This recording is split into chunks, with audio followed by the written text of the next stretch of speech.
Senator Elizabeth Warren is introducing a brand new piece of legislation today that is targeting cryptocurrency exchanges and market participants. She's worried that Russians or other people who are on the sanctioned list may try to use cryptocurrencies to actually evade those sanctions. Now, there's almost no evidence whatsoever that anyone's doing this or that it even would be possible. But she's worried, so she's putting forward the legislation.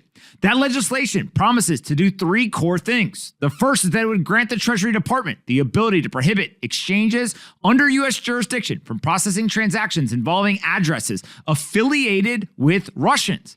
All Russians, not just the ones on the sanctioned list. Seems kind of crazy. Then it would also give the president the authority to apply secondary sanctions to foreign exchanges that do business with sanctioned people, companies, or government entities. And last but not least, it would require all U.S. taxpayers holding more than $10,000 worth of cryptocurrency offshore to report those holdings to the Treasury Department's Financial Crimes Enforcement Network. This makes almost no sense.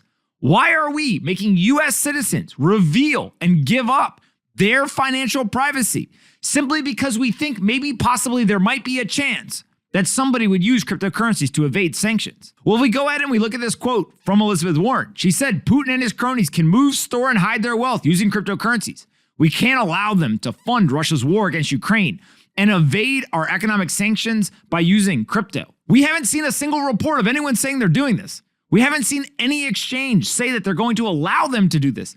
In fact, every major crypto exchange said that they're going to comply with the sanctions. If there's an individual who has an account that's on the sanctioned list and also has an account at the crypto exchange, the exchange will not service them anymore. They're preventing any one of the only 25,000 different wallet addresses that have been identified. They can't transact or send money to or from those exchanges. This is what occurs when the crypto companies explain they want to comply with the rules. They're enforcing the sanctions. So why we need to go an extra step for an industry is just the latest example of why there's overregulation in this industry. If we then go ahead and we take a look at what the Treasury Department's been saying, they said it will be extremely challenging to evade our sanctions without detection. Well, there are some deficient exchanges that may be willing to offer services to sanctioned persons and entities. They will not be able to support a large economy. The Treasury has been significantly increasing its ability to track virtual currency transactions via partnerships across the federal government and with the private sector. Ultimately, we're watching the Treasury Department say, we got this. We're watching. We're paying attention. We have no signal whatsoever that anyone is doing this. And so lastly, we have Mike Novogratz, billionaire crypto investor. He recently went on Bloomberg, and here's what he had to say about this exact situation. If you were going to design a trap to catch criminals, it would look a lot like the Bitcoin blockchain. And so it's just, Elizabeth Warren is just wrong when she thinks you can use Bitcoin for Russia to evade sanctions. And we're looking at it the wrong way. The Russian ruble has depreciated over 90% in the last 10 years. Just this year alone, I think high to low is like 65%. The Turkish lira did the same. Bitcoin is a lifeline to people in countries with really poor stewardship of their economy.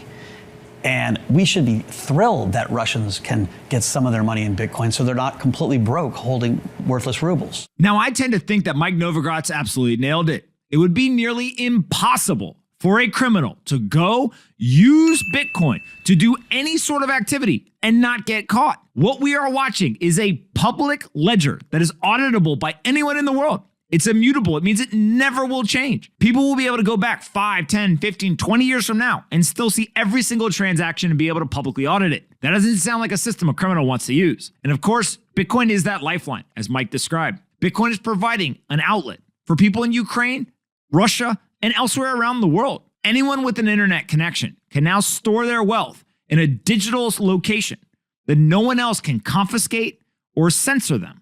And that's a really big idea. It sounds really important for literally hundreds of millions of people globally in this exact moment. Hey you, did you like this video? Great, we make 5 of them a day and post them here on this channel. Make sure you subscribe, like the video, and see you next time.